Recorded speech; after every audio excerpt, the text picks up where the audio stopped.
दोस्तों नमस्कार, स्वागत है आपका 4 PM पर। मैं हूं आपके साथ अदिति। 32 देश भारत पर बैन लगाने का सोच रहा है। नाटो चीफ का मोदी को खुली चेतावनी, खुली धमकी। एक तरीके से आज कहा जा सकता है कि साहिब ने तो देश का सत्यानाश कर दिया। एशिया के साथ बिजनेस को लेकर के नाटो चीफ ने भारत को खुली धमकी दी है। कहा है कि 100% प्रतिबंध लगा देगा वो भारत पर, जिसके चलते 32 देशों के, जी हां 32 कंट्रीज, और वो सब के सब डेवलप्ड कंट्रीज है, सब भारत पर बैन लगाएगा। ऐसे में सवाल उठता है कि मोदी सरकार, विदेश मंत्री एस जयशंकर, खुद प्रधानमंत्री नरेंद्र मोदी जो लगातार विदेश के दौरे पर लगे रहते हैं, क्या वो कुंभकर्ण की नींद सो रहे हैं? दोस्तों, हाल ही में आपको बताया था कि पाकिस्तान के मुद्दे पर 57 देशों ने भारत के खिलाफ खड़ा होने का फैसला लिया। पाकिस्तान के मुद्दे पर 57 देश भारत के खिलाफ खड़े हैं और अब 32 विकसित देश, 32 डेवलप्ड कंट्रीज अगर भारत पर बैन लगा दे, भारत को बैन कर दे, तो क्या होगा? गोदी मीडिया छुपा रहा है, सरकार जवाबदेही से बच रही है। बस यही खेल खेला जा रहा है हमारे देश में। लेकिन हम आपको बताएंगे कि पूरी खबर असल में है क्या, इसका क्या असर होगा भारत पर। क्या सरकार डिप्लोमेटिक मोर्चे पर फेल हो रही है? क्यों फेल हो रही है लगातार? सबसे पहले खबर देखिए आपके स्क्रीन पर। कॉल पुतिन और face the heat, NATO chief threatens India, China, Brazil with 100% sanctions over Russia ties. Hindi article को भी देख लीजिए। रूस से व्यापार को लेकर के नाटो चीफ की भारत को खुली धमकी, 100% प्रतिबंध का दिखाया डर। ट्रंप तो पहले ही मोदी को टैरिफ को लेकर के थ्रेट दे चुके हैं।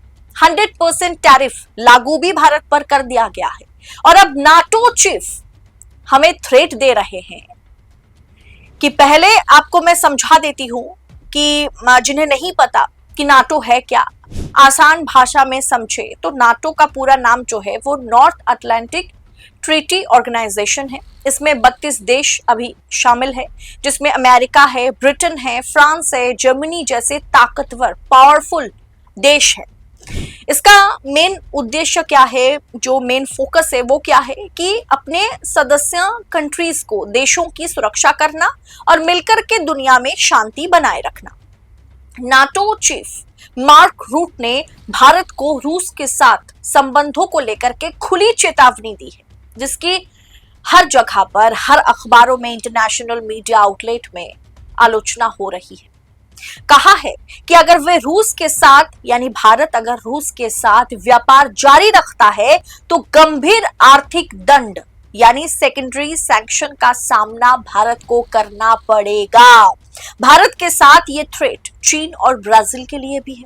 लेकिन हमें क्या भाई, हमें तो अपने देश से मतलब है ना कि भारत पर क्या कुछ कहा गया है, किस तरीके से भारत को धमकाया गया है, किस मुद्दे पर धमकाया गया है। खास बात यह है कि नाटो के ये सभी देश ब्रिक्स के भी देश है और भारत भी ब्रिक्स का हिस्सा है, यानी वहां भी सब भारत के खिलाफ हो गए हैं। आज अमेरिकी सेनेटर्स के साथ मीटिंग के बाद पत्रकारों के साथ बातचीत करते हुए, प्रेस कॉन्फ्रेंस करते हुए नाटो चीफ मार्क रूट ने मोदी और इंडियन डिप्लोमेट्स पर नाराजगी जताते हुए कहा है कि रूसी राष्ट्रपति पुतिन पर पीस के लिए, शांति के लिए, सीजफायर के लिए दबाव बनाया जाए और ये काम भारत को करना होगा। दिल्ली में जो मुखिया बैठे हैं, यानी नरेंद्र मोदी को करना होगा। जी हां, इसी लहजे में वो बात करते हुए आज की प्रेस कॉन्फ्रेंस में नजर आए। उन्होंने कहा, वरना भारत के खिलाफ बड़ा कदम उठाएगा नाटो। रूट ने क्या कहा, मार्क रूट ने, कि अगर आप चीन के राष्ट्रपति, भारत के प्रधानमंत्री या ब्राजील के राष्ट्रपति हैं और रूस के साथ व्यापार करना, उनका तेल और गैस खरीदना जारी रखते हैं, तो आपको पता होना चाहिए अगर मॉस्को में बैठा व्यक्ति शांति वार्ता को गंभीरता से नहीं लेता है तो मैं 100% सेकेंडरी प्रतिबंध लगा दूंगा। उन्होंने स्पष्ट कहा है कि अगर आप बीजिंग या फिर दिल्ली में रहते हैं या आप ब्राजील के राष्ट्रपति हैं तो आप इस पर गौर करना आपको गौर करना होगा, क्योंकि ये आपको बहुत बुरी तरीके से प्रभावित करेगा। यानी सीधा सीधा आप कह सकते हैं कि डायरेक्ट मोदी को चेतावनी दी गई है। मार्क रूट ने कहा है कि प्लीज पुतिन को फोन करें, उन्हें बताएं कि उन्हें शांति वार्ता को लेकर के गंभीर होना होगा, वरना इसका खामियाजा भारत, चीन और ब्राजील को भुगतने होंगे। भारत, ब्राजील और चीन पर बड़े पैमाने पर इसका असर होगा। नाटो चीफ की टिप्पणी के एक दिन पहले ही अमेरिकी राष्ट्रपति डोनाल्ड ट्रंप ने भी रूस और उसके व्यापारिक साझेदारों के खिलाफ 100% सेकेंडरी टैरिफ लगाने की घोषणा की है। आखिर इन इंटरनेशनल मैटर पर भारत पहले की तरह साफ सपाट जवाब क्यों नहीं दे पा रहा है? क्यों सही को सही और गलत को गलत नहीं कह पा रहा है? यूक्रेन के साथ रूस की युद्ध रुकवाने के लिए आज नाटो चीफ ने भारत को धमकाया है, दबाव बनाने के लिए कहा है कि आप रूस पर, पुतिन पर दबाव बनाइए, समझौता मत कीजिए रूस के साथ।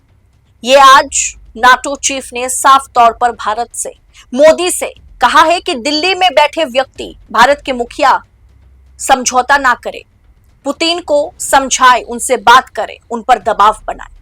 दरअसल दोस्तों ये कोई गलत धमकी तो नहीं है, क्योंकि पुतिन को रोकना बहुत जरूरी है। अगर दुनिया में शांति कायम करना है तो पुतिन को रोकना जरूरी है।